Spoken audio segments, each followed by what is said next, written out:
আইয়ামে জাহিলিয়াতকে হার মানিয়েছেন। একজন লোককে প্রকাশ্যে দিবালোকে পাথরের আঘাতে তাকে হত্যা করা হয়েছে।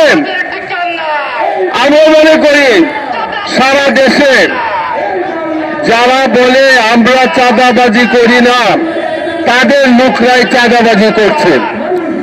সুতরাং চাঁদাবাজদের বিরুদ্ধে আইন শৃঙ্খলা রক্ষা বাহিনীর পাশাপাশি জনপ্রতিরোধ গড়ে তুলতে হবে। যেভাবে আমরা জনপ্রতিরোধের মাধ্যমে জুলাই আগস্টের অভ্যুত্থান করেছি, তেমনিভাবে চাঁদাবাজদের কোনো ঠাঁই বাংলার মাটিতে হবে না।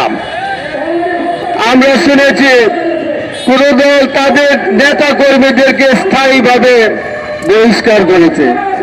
ভাই, এরা তো স্থায়ীভাবে এমনি বহিষ্কার, কারণ ওরা তো এখন স্থায়ীভাবে জেলে থাকবে।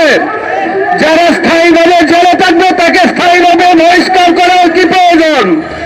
সারা দেশে শুদ্ধি অভিযান চালিয়ে প্রত্যেক দলের চাঁদাবাজকে চিহ্নিত করুন, নতুবা আপনারা আগামী নির্বাচনে সরকার গঠনের দিবা স্বপ্ন দেখবেন না।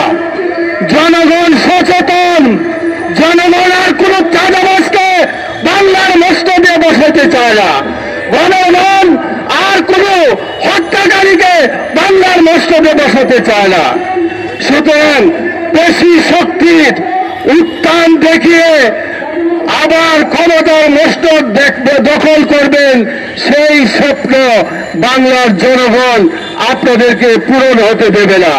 খেলাফত মজলিস বিগত দিন আন্দোলন সংগ্রামে জনগণের ছাত্র জনতার পাশে ছিল।